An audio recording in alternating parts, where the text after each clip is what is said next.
Hello friends. एक दो दिनों से मन में यही बातें घूम रही थी कि कौन से विषय पे अगला वीडियो बनाया जाए।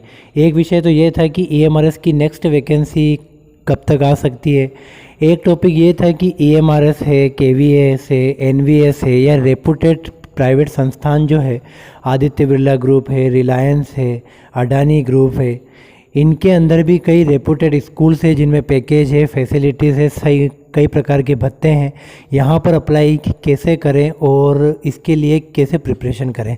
लेकिन आज का जो वीडियो है वो हटके है और काफ़ी मुझे ऐसे कमेंट्स सुनने को मिले थे, कई बातें सुनने को मिली, उन्हीं बातों पे ये वीडियो है। लोगों का ये कहना है कि ईएमआरएस में जो कैंडिडेट अभी सिलेक्ट हुए हैं, पीजीटी, टीजीटी या स्टाफ की जो भी पोस्ट है उस पर आए हैं, वो काफ़ी आसानी से आ गए। उनमें कंपटीशन नहीं था, लोगों को उनके बारे में पता नहीं था वैकेंसी के बारे में, और पेपर भी काफ़ी इजी था और पहली बार ये वैकेंसी आई थी इसलिए आसानी से इनका हो गया। तो इसी पे मैं वीडियो बना के लाया हूँ कि क्या वास्तव में ये बात सही है या इसके पीछे कई और कारण है। मैं इसलिए वीडियो नहीं बना रहा हूँ कि मैं खुद इसमें अपॉइंट हुआ हूँ तो मैं अपने लिए बोल रहा हूँ, लेकिन जो हमारे अनुभव रहे हैं वो मैं आपको बताना चाहता हूँ, जिससे अगली बार वैकेंसी आए तो लोगों के मन में ये ना हो कि ईएमआरएस ईजी है या आसानी से हो जाएगा या ज़्यादा टफ है। तो दोस्तों, पहली बात तो यह है कि अभी ओलंपिक शुरू होने वाला है। आप भी देखेंगे कि जितने भी देश है सभी वहाँ पर अच्छी प्रिपरेशन करके आए हैं, लेकिन वहाँ पर वही खिलाड़ी गोल्ड मेडल या बाकी मेडल जीतेगा जो मेंटली प्रेशर झेल पाए, जो अपने हार्ट बीट को कंट्रोल कर पाए और जो लास्ट तक पॉजिटिव रहे, चाहे पीछे भी रह रहा हो तो भी उसके मन में रहे कि नहीं नहीं मैं ही जीतूंगा। वही इंसान आगे जाके गोल्ड मेडल जीत पाता है। हम सोचते भी कि ये खिलाड़ी अच्छा था, ये इसके तो रिकॉर्ड अच्छे थे, इससे तो हमें उम्मीद थी और ये आगे क्यों नहीं बढ़ पाया। तो वही हालत ईएमआरएस में भी थी। जब ये वैकेंसी आई तो इसके प्रति कई प्रकार की नेगेटिव बातें वहाँ पर उछाली गई। पहली नेगेटिव बात ये थी कि इसकी वैकेंसी पहले भी आई थी, पैसे लिए और वैकेंसी रद्द हो गई। फिर से ये वैकेंसी आई, लगभग 1500-2000 के बीच में फॉर्म था। लोगों के मन में कई प्रकार के प्रश्न थे कि भरे या ना भरे। उसके साथ केंद्रीय विद्यालय, नवोदय विद्यालय और स्टेट की जो वैकेंसीज थी वो भी थी, इसलिए लोगों ने ईएमआरएस को चूज़ ही नहीं किया। दूसरी बात यह है कि ईएमआरएस की बिल्डिंग, यहाँ का एनवायरनमेंट कैसा है, इसके बारे में कोई नहीं जानते थे। इसलिए अगर आप इसकी वैकेंसी भर के आगे बढ़ रहे हैं मतलब आप बहुत बड़ा रिस्क उठा के अंधेरे में आगे बढ़ रहे हैं। आपको पता नहीं है कि मंजिल कहाँ पर है, लेकिन फिर भी लोगों ने हिम्मत की और इसमें आए। तीसरी बात यह है कि जैसे हम सुनते हैं कि इसके जो स्कूल्स है शहरों से दूर है, नगरों से दूर है, ट्राइबल एरिया में है, तो कई लोग इस बात से भी घबरा गए। उनके मन में नेगेटिविटी आ गई कि ट्राइबल एरिया मतलब बैकवर्ड एरिया है, वहाँ पर तो विकास होगा ही नहीं, वहाँ पे रोड नहीं होंगे, इंटरनेट नहीं होगा, सुविधाएं नहीं होगी और वहाँ के बच्चे कैसे होंगे, वहाँ का माहौल कैसा होगा। कई प्रकार की नेगेटिव बातें हमने बिना सोचे समझे जान ली और हमने वैकेंसी नहीं भरी। तो इन सारी चीज़ों से जो बढ़कर आगे बढ़े, जिन्होंने वैकेंसी भरी, अप्लाई किया, वो ही यहाँ पर आ पाए। और कई लोग जो एक दो नंबर से रह गए वो अगली बार इस एग्ज़ाम को आसानी से निकाल लेंगे। दूसरी बात यह है कि कई लोग बोल रहे थे कि ये वैकेंसी कब आई, हम तो जानते ही नहीं है कि ईएमआरएस क्या है।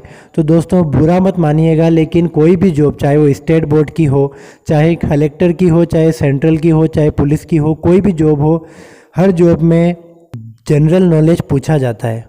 और अगर आप भी सरकारी नौकरी की तैयारी कर रहे हैं तो जनरल नॉलेज आपको पता ही होगा। और एक सिंपल सी बात है कि 1997 से ईएमआरएस आगे बढ़ रहे हैं। 2020 में जाके इसकी वैकेंसी आई थी, उसके बाद रुक गई, फिर 2021 में फिर जोरों शोरों से आई। यूट्यूब पे इस पर कई प्रकार के वीडियोस बने, इसकी प्रिपरेशन हुई, अखबारों में इसके बारे में आया। लेकिन अगर हमें इतना भी नहीं पता कि ईएमआरएस क्या है, इसका मतलब हमें अभी बहुत ज़्यादा प्रिपरेशन करना बाकी है। ये बहाना हम सोच नहीं सकते। तीसरी बात ये है कि जैसे ये वैकेंसी आई, आते ही इस पे स्टे लग गया।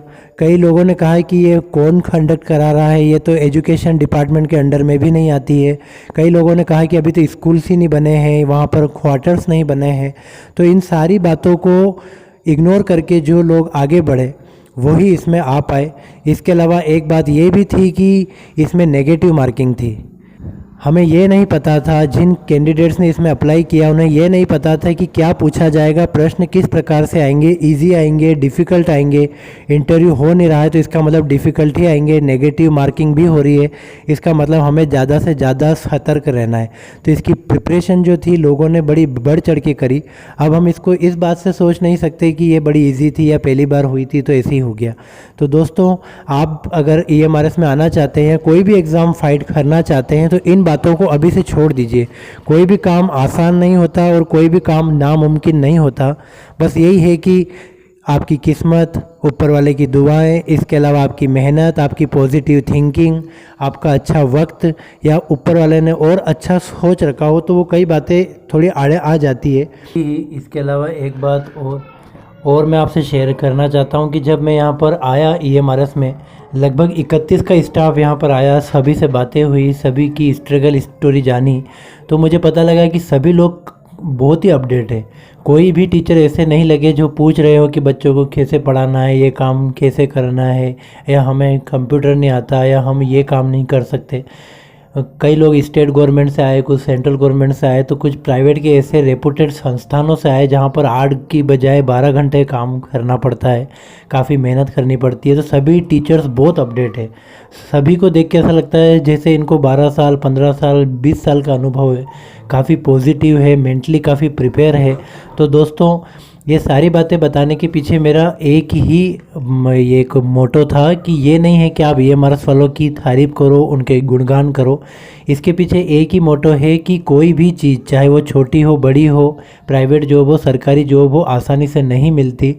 सभी ने मेहनत करी है, सभी ने पॉजिटिव सोच रखी है, और आपको भी आगे जाके किसी भी संस्थान में नौकरी लेनी है, चाहे बिजनेस करना हो, चाहे एग्रीकल्चर फील्ड में जाना हो, तो आप भी पॉजिटिव रहिए। इन बातों से दूर रहिए कि ये आसान है, कि ये पहली बार हुई है इसलिए ऐसा हो जाएगा। इन बातों से हम अपने आप को नुकसान पहुंचाएंगे, इसके अलावा कोई फ़ायदा नहीं होगा। तो इसीलिए ये बात आपको बताई गई, जिससे अगली बार आप भी प्रिपरेशन करें तो आपको लगे कि नहीं, कंपटीशन ज़्यादा है, पूरे देश में काफ़ी लोग नौकरी के लिए कोशिश में है, तो मुझे ज़्यादा से ज़्यादा मेहनत करनी है, अपने आप को पॉजिटिव रखना है। इसके अलावा मुझे कुछ नहीं सोचना है कि NVS ईजी है या KVS ईजी है या EMRS पहली बार आ रही है तो ईजी है। कोई ईजी नहीं है और कोई ज़्यादा से ज़्यादा मुश्किल नहीं है। ये हमारी मेंटलिटी है जो उसे ईजी बना देती है या ज़्यादा से ज़्यादा मुश्किल बना देती है। तो बहुत बहुत धन्यवाद और शुभकामनाओं के साथ।